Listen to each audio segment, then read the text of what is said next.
Thragg is a menace. He'd have J. Jonah Jameson calling him out if he was in the Spider-Verse for sure, with the shenanigans he was pulling. Psychopath wielding powers he has no right to possess. You are a criminal, a menace. People have been calling Thragg a fraud ever since these last few episodes dropped.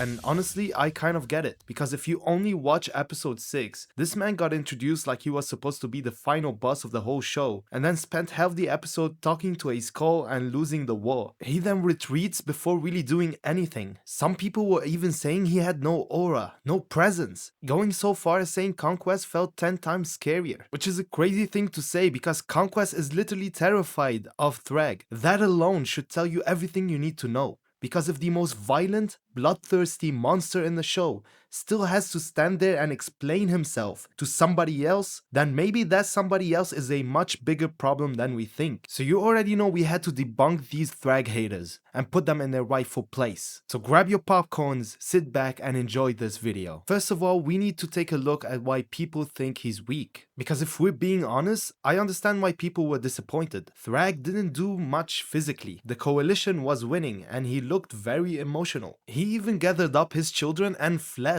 And the voice actor for Thragg felt a lot calmer than people expected. And then there's the skull. And to this day, people are still clowning him for it. Talking about, why is this man talking to a skull? Bro, he is a psychopath. He can talk to it if he wants to. What is the problem here exactly? People acting like the skull is a comfort blanket for Thragg. No, that is literally his religion. Argo is not just some dead emperor to Thragg. He is everything, his purpose, his identity, his life's mission. He genuinely believes he is carrying the remains of an entire civilization on his back. Episode 7 dropped and reminded everyone why this man is the final boss. And we finally get to see him in battle. Oliver tries to pull up on him and immediately gets his whole body rearranged. Thragg hits him one time and suddenly Oliver is looking like he got hit by a truck, a train, a Mike Tyson.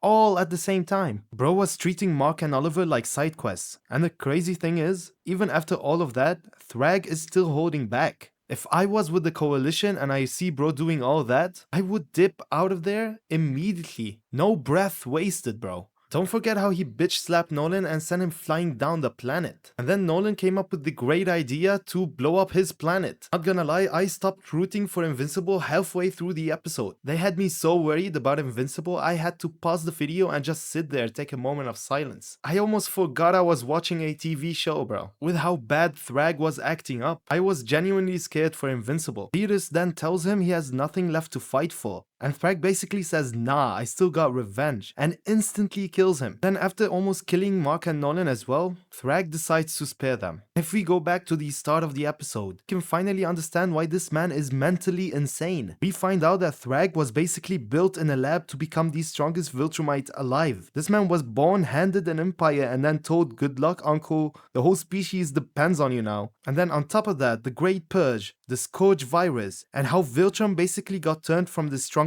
race in the universe into 40 people with a dream. And with 99.999% of Viltrumites all dead, we can understand why Thragg decides to spare Mark and Nolan. Everything we've seen in the show so far doesn't even compare to the comic feats this man has. It is legit him. I'll try to tone down the spoilers, but no promises. What we know already from the show is that this man one-shots Oliver. He overwhelms Mark, and Nolan literally admits they cannot beat him. He doesn't even say, no, we have a chance, or like, it will be hard, but we can do it. No, bro. He straight up says we cannot beat him, bro. To mention, he one-shots Thaddeus as well. He then goes toe-to-toe with Battle Beast after one of the craziest fights in the entire series.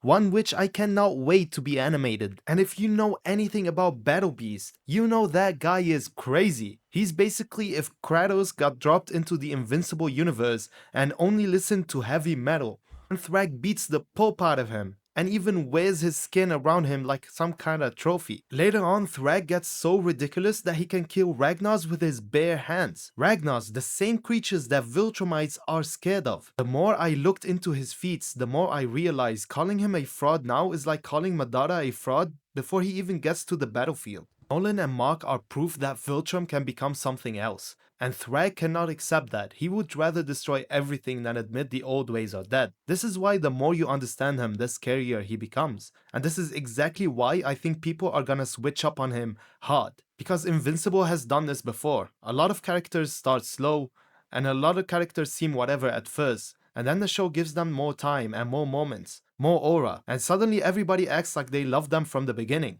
And I think Thragg is gonna be one of those characters, because people are calling him fraud now because they wanted instant aura. They wanted Conquest 2.0, somebody screaming, punching, killing and crashing through walls immediately. But Thragg is not that kind of villain. He's not underwhelming, he's just not performative. And honestly, he's becoming one of my favorite characters in the series so far. And if the show keeps adapting him the right way, he might end up becoming one of the best villains of all time. But I would love to hear what you guys thought of this. So make sure you drop your opinion in the comments and subscribe if you enjoyed. Thank you for watching.